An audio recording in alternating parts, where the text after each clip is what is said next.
Hello and welcome to the next episode of my channel where I'll be taking up the lesson A Letter to God. In this lesson, we will talk about the staunch faith which Lencho had in God. Lencho was a farmer who writes a letter to God when his crops are ruined. So let's see what happened with Lencho and what forced him to write a letter to God. Initially, in the beginning of the chapter, we talk about the location of Lencho's house. Lencho's house was the only one in the entire valley on the top of a low hill.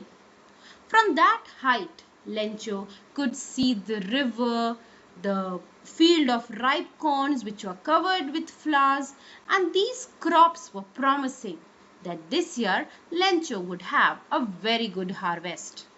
The only thing which Lencho needed or his crops needed was a good downpour or at least a shower.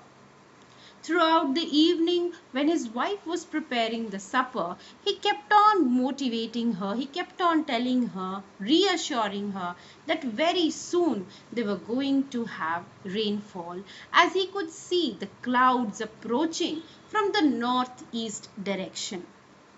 And as predicted, when they were having supper, it started to rain. Lencho went out to feel the pleasure of rain falling on his body. He compared the raindrops to cent pieces, the big drops to 10-cent pieces, and the little ones to 5. Now, why does Lencho compare rain to the cent pieces? This is because this rain would have helped him to have a good harvest and consequently earn cent pieces, earn money. So with a satisfied expression, Lencho looked at his field, which was covered in a curtain of rain. Covered in a curtain of rain is a metaphor. But this happy moment did not last for long. The rain turned into hailstone, and very soon the same cent pieces were now compared to new silver coins. They were really shining like silver because it was no longer rain, it was hailstone. The boys ran out to collect the frozen pearls. Frozen pearls is a metaphor again used to describe the hailstone. It is really getting bad now, and Lencho really hoped that the hailstone would stop soon. But that did not happen. The whole field was covered in white. The whole field was covered in hailstone. And Lencho compares his field at this point of time to a field covered with salt. Now, why does Lencho use the word salt and not sugar to describe the whiteness of the field?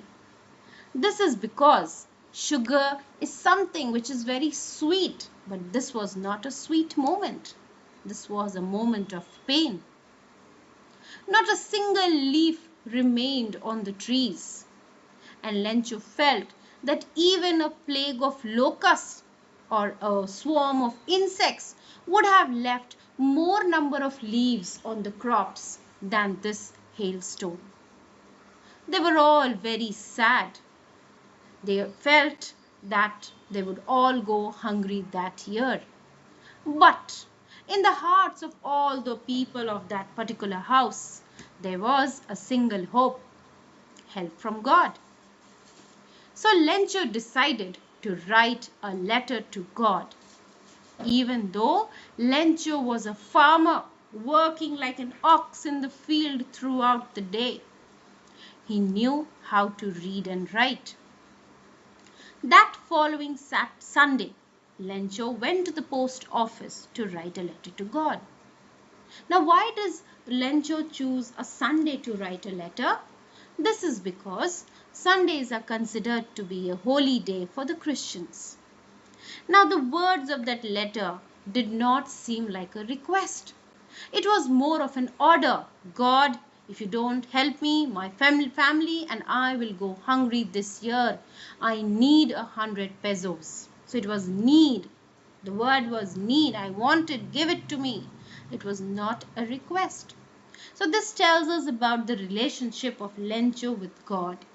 He felt it is God's duty to help him. So on the envelope, he wrote the word to God and put it in the post box. When the postman saw this letter, which was addressed to God, he started laughing. He thought some lunatic has written such a letter, and he took the letter to the postmaster, the head officer. Initially, the postmaster also started laughing, but then he immediately realized that such a faith in God is difficult to find. Imagine starting up a correspondence with God. Imagine starting to write letters to God. That postmaster was a good man, and he felt that Lencho's faith in God should not be broken. Obviously, if Lencho would not have got a reply from God, his faith in God would have shaken. So the postmaster thought he would reply on the behalf of God. He didn't want Lencho to lose this faith. But when he opened the letter, what did he discover? Lencho did not just want a reply. He wanted money.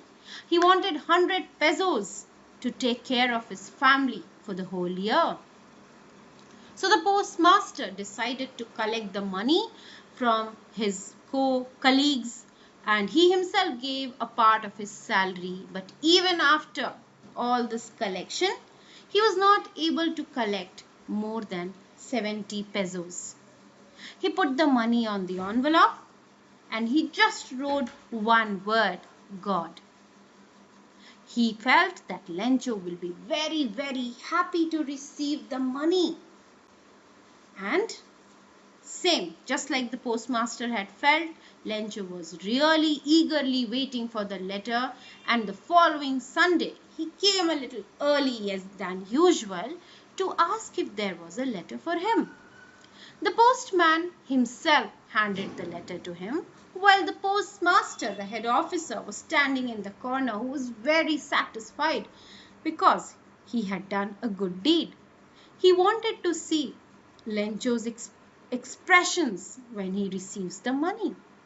Now, Lencho was not at all surprised on seeing the money. Such was his confidence, such was his faith in God. In fact, he became angry when he counted the money. No, that cannot happen. How can God give him only 70 when he had asked for 100? Immediately, Lencho went to the window, asked for paper and ink, and rewrote a letter to God. When he finished, he stuck a stamp and went home. The moment the letter fell into the mailbox, the postmaster went to open it, and to his utter dismay, what was written in the letter? God, of the money that I asked you, only 70 pesos reached me. Send me the rest, and please don't send it through mail because the post office employees are a bunch of crooks. So this is the irony of life. The people who helped him to get the money were termed as crooks, were termed as cheats. So obviously the postmaster must have been very disappointed on seeing the letter. So I hope you have understood the chapter. Do ask me any kind of doubts or queries you have related to the chapter in the comment box. Thank you.